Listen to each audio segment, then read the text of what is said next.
আসসালামু আলাইকুম। যে কুয়া নিজের জন্য পরের জন্য খুঁড়বেন সেই কুয়ায় কিন্তু নিজেরই পড়তে হবে। বাস্তবতা এটাই। এটা আপনি মানেন আর না মানেন, এটা আপনার মেনে নিতে হবে যে অন্যের জন্য কুয়া খুঁড়লে সেই কুয়ায় নিজের পড়তে হয়। দিন এক যায় না, সব দিন এক যায় না। এক সময় না এক সময় যাকে আপনি ভোগান্তির ভিতরে রাখবেন, ভোগাতে চাবেন, সেই কুয়ায় ফালাতে চাবেন, সেই ব্যক্তিটাকে কোনো না কোনো একদিন 10 বছর, 15, 16 বছর পর কিন্তু ঠিকই সেই কুয়ার ভিতরে নিজের গিয়ে পড়তে হবে। কারণ ওটা আপনি আরেকজনের ক্ষতি করার জন্য করছে, কিন্তু তার তো ক্ষতি হইলই না। আল্লাহর মারফতে দেখা যায় কি লাস্টে সেই কুয়ার ভিতরে নিজের এসে পড়তে হয় আল্লাহর হুকুমে। এই কথাগুলো কেন বললাম?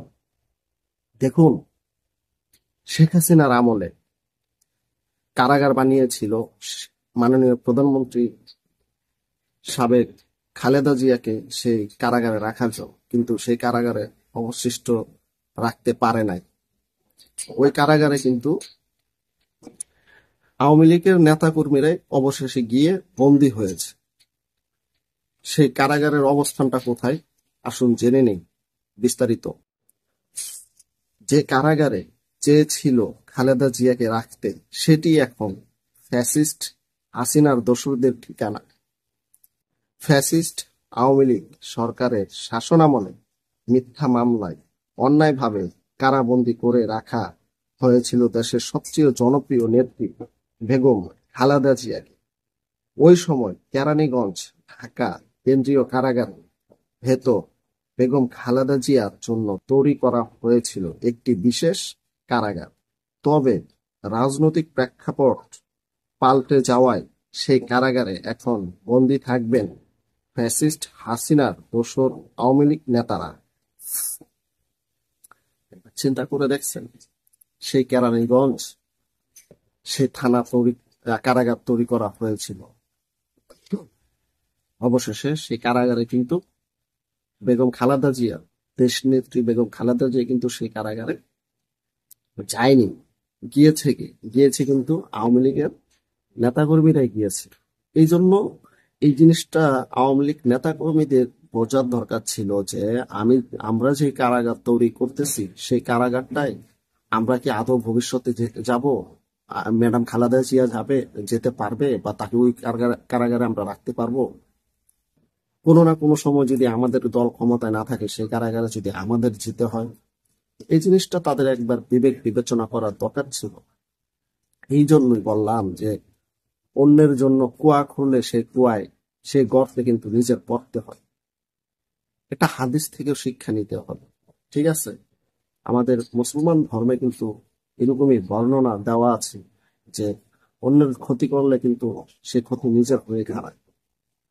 আজ যদি আওয়ামী লীগ সরকার বা আওয়ামী লীগ সরকার তৎকালীন সময় যদি এই কেরানীগঞ্জে যদি কারাগার তৈরি না করত ম্যাডাম খালেদা জিয়াকে কারাগারে রাখার জন্য, তাহলে কিন্তু আজকে এই কারাগারে গিয়ে দিন পাল্টে গেছে। এই কারাগারে গিয়ে আজকে আওয়ামী লীগ নেতা কর্মীদের বা মন্ত্রীদের থাকার প্রশ্ন আসতো না। এটা আপনি মানেন আর না মানেন, কিন্তু এটাই বাস্তবতা। মেনে মেনে মেনে নিতে হবে, এটাই রিয়ালিটি। জানি না যে আর কতদিন এভাবে চলতে থাকবে, কিন্তু সত্যের জয় হয়, মিথ্যার পরাজয়। সত্যের জয় হয়, মিথ্যার পরাজয়। মিথ্যা দিয়ে কোনো সময় চলা যায় না, সত্যকে সামনে নিয়ে চলতে হয়। পৃথিবীর নিয়ম নীতি এরকম।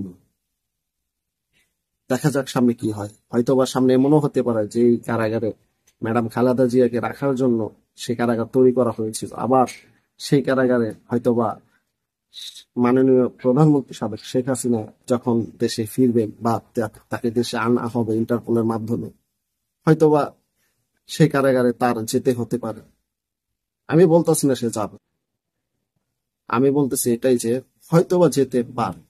কারণ যেহেতু সেই কারাগারটা খালেদা জিয়ার জন্য তৈরি করা হয়েছিল, এখন তা বিএনপি দলের নেতাকর্মীরা কি বা মন্ত্রীরা তারা কি হাসিনাকে ছেড়ে দেবে?